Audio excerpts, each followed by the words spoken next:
Assalamualaikum warahmatullahi wabarakatuh. Alhamdulillahirabbil alamin wassalatu wassalamu ala asyrofil mursalin sayyidina Muhammadin wa ala alihi wa ashabihi ajmain.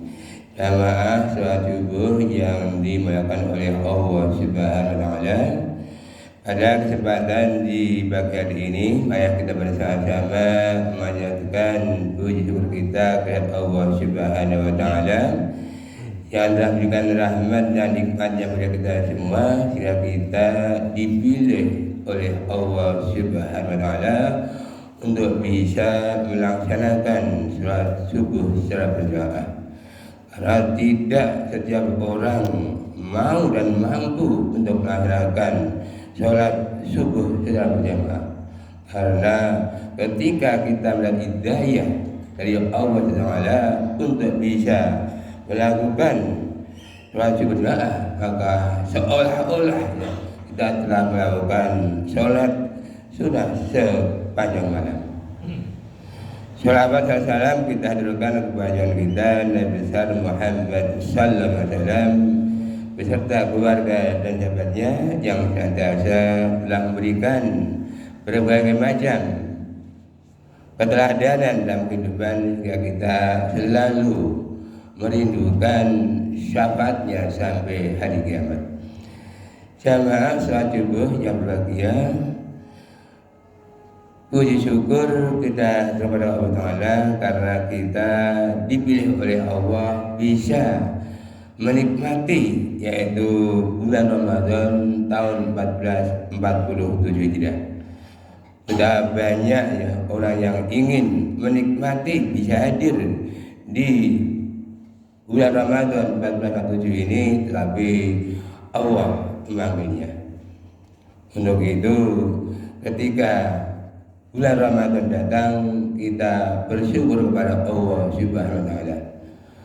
Bulan Ramadan adalah bulan yang penuh kemuliaan, bulan yang penuh dengan keberkahan, bulan yang penuh dengan kasih sayang, bulan diturunkannya ampunan, bulan diberkadakan pahalanya, bulan diturunkan malam kemuliaan, sehingga di bulan Ramadan kita disuruh untuk selalu yaitu berfathul khairat.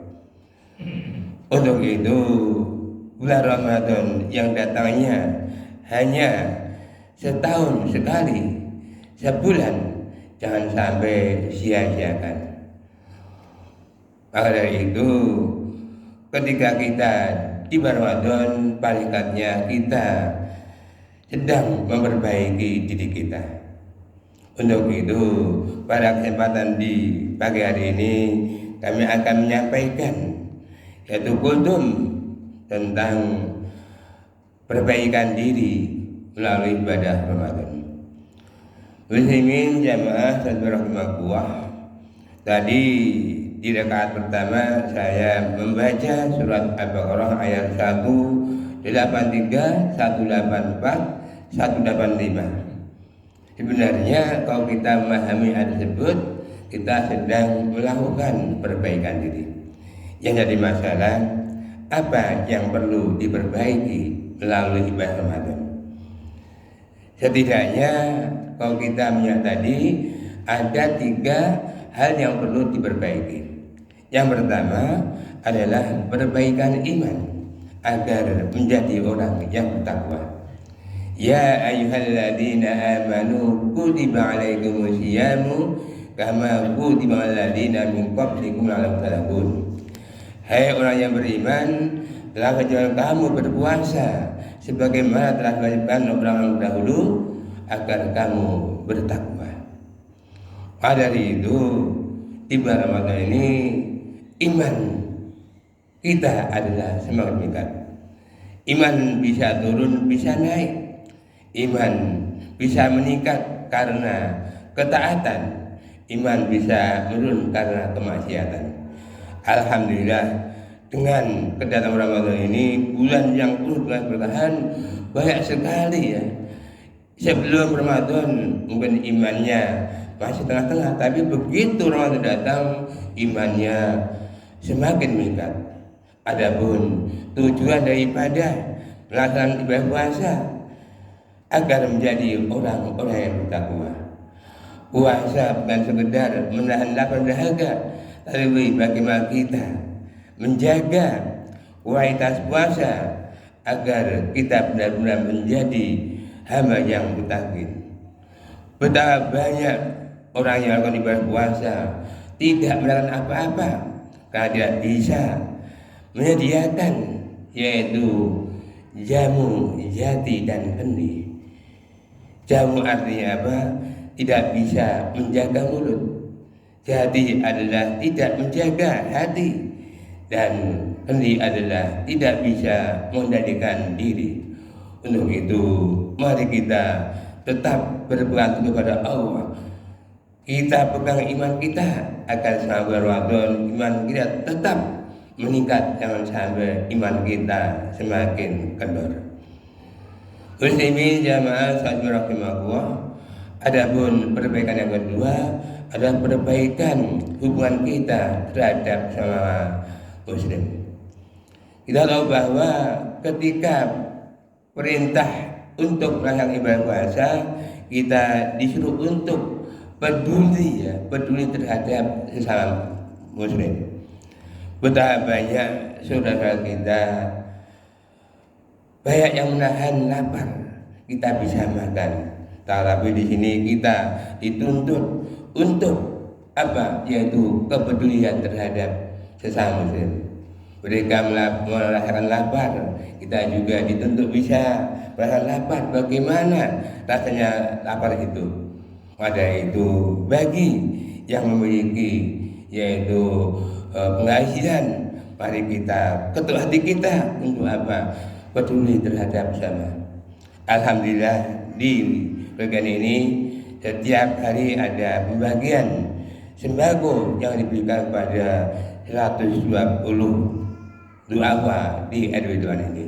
Untuk itu ini adalah saat yang tepat bagaimana kita bisa berkontribusi, bisa peduli terhadap sama. Agar kita bisa ikut kontribusi, kita bisa mengambil bahwa setahun ada 12 bulan. Maka kalau 1 bulan kita gunakan untuk Allah, insya Allah kita bisa berbagi sembako. Ya saja kalau kita penghasilannya ada 3 juta, maka setahun 1 bulan kita tabung, kita bagi 12, maka setiap bulan kita bisa menabung 250.000. Kemudian di bulan Ramadan kurang lebih 3 juta kita berikan kepada fakir miskin. Ini adalah contoh realitas di masyarakat bagaimana kita peduli terhadap sesama muslim.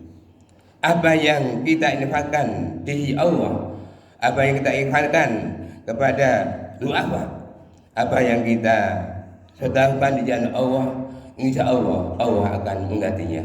Ketika kita sedekah dengan harta, Allah menggantinya dengan kekayaan. Muslimin jamaah salat Jumat rahimahullah.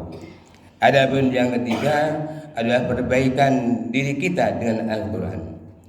Kita tahu bahwa Al-Quran yang diturunkan pada bulan Ramadan adalah sebagai petunjuk dan membedakan petunjuk tadi serta menjadi pembeda.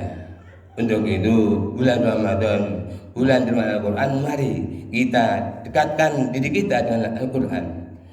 Al-Quran yang terdiri dari 30 juz, 114 surat, 6.236 ayat, 77.539 kata, dan 1.027.000 huruf. Maka kalau kita bisa mengenal ini adalah termasuk ta'aruf. Karena apa? Setidaknya ada kata kunci 5T untuk bisa mempelajari Al-Quran. Yang pertama adalah ta'aruf, mengenal Al-Quran. Yang kedua adalah tilawah. Makanya ada kesempatan yang baik sekali karena satu huruf satu kebaikan, dan Al-Quran terdiri dari 1.027.000 huruf, maka kita menargetkan setidaknya kita sebulan Ramadan bisa menghatamkan Al-Quran. Kemudian yang ketiga adalah terjemah ya. Ketika kita senantiasa di Al-Quran, maka kita mencoba mencari terjemahannya. Kalau sudah bisa membaca tafsirnya. Dengan demikian Al-Quran bukan sekedar dibaca, tapi perlu dipahami dan diketahui tafsirnya. Kemudian yang keempat adalah tadabbur, yaitu mengambil pelajaran dari ayat, tiap ayat. Karena apa? Banyak sekali ayat yang perlu kita ambil pelajaran. Misalnya saja bagaimana padi bisa diambil pelajaran. Kalau kita mengambil padi, setidaknya ada 3 pelajaran. Satu, padi semakin tua semakin duduk. Artinya apa? Semakin tinggi kedudukan seorang, semakin tawadhu. Begitu juga ketika kita itu menanam satu biji padi akan menumbuhkan 7 tangkai, dan masing-masing tangkai berisi 700. Oleh itu kalau kita itu sedekah 1.000 rupiah, maka di sisi Allah akan menjadi 700.000. Yang ketiga dari padi adalah ketika kita menanam padi, di sekitar padi tidak akan tumbuh rumput. Tapi kalau kita menanam rumput, tidak akan tumbuh padi. Maknanya apa? Carilah olehmu kebahagiaan akhiratmu, tapi jangan mengabaikan yaitu kehidupan dunia. Kalau dengan mencari kehidupan akhirat, maka kehidupan dunia akan ikut serta. Tapi kalau kita mengutamakan kehidupan dunia, kehidupan akhirat tidak akan ikut serta. Itulah salah satu tadabbur Al-Quran. Kemudian yang kelima adalah tazkiyah, yaitu penyerahan diri. Jadi bulan Ramadan ini adalah bulan yang tepat sekali untuk apa? Untuk membersihkan diri. Maka hilangkah rasa dendam, benci, memusuhi, iri hati, anyel gedeng dengan tetangga atau teman, terus saja. Karena manakah kita bisa menghilangkan ini, insya Allah puasa kita akan berkualitas. Itulah 3 perbaikan diri melalui bulan Ramadan. Mudah-mudahan kita bisa mengalahkannya, dan manakah kita bisa meningkatkan keimanan, kita ada peduli dengan sesama muslim, dan kita lebih dekat dengan Al-Quran dengan menghatamkan Al-Quran setidaknya 1 bulan sekali khatam. Insya Allah akan memberi kemudahan bagi kita bisa berkumpul bersama keluarga di jannah. Allahumma amin. Terima kasih. Demikian kuliah ini terima kasih. Aku ibadah hadza. Wassalamualaikum warahmatullahi wabarakatuh.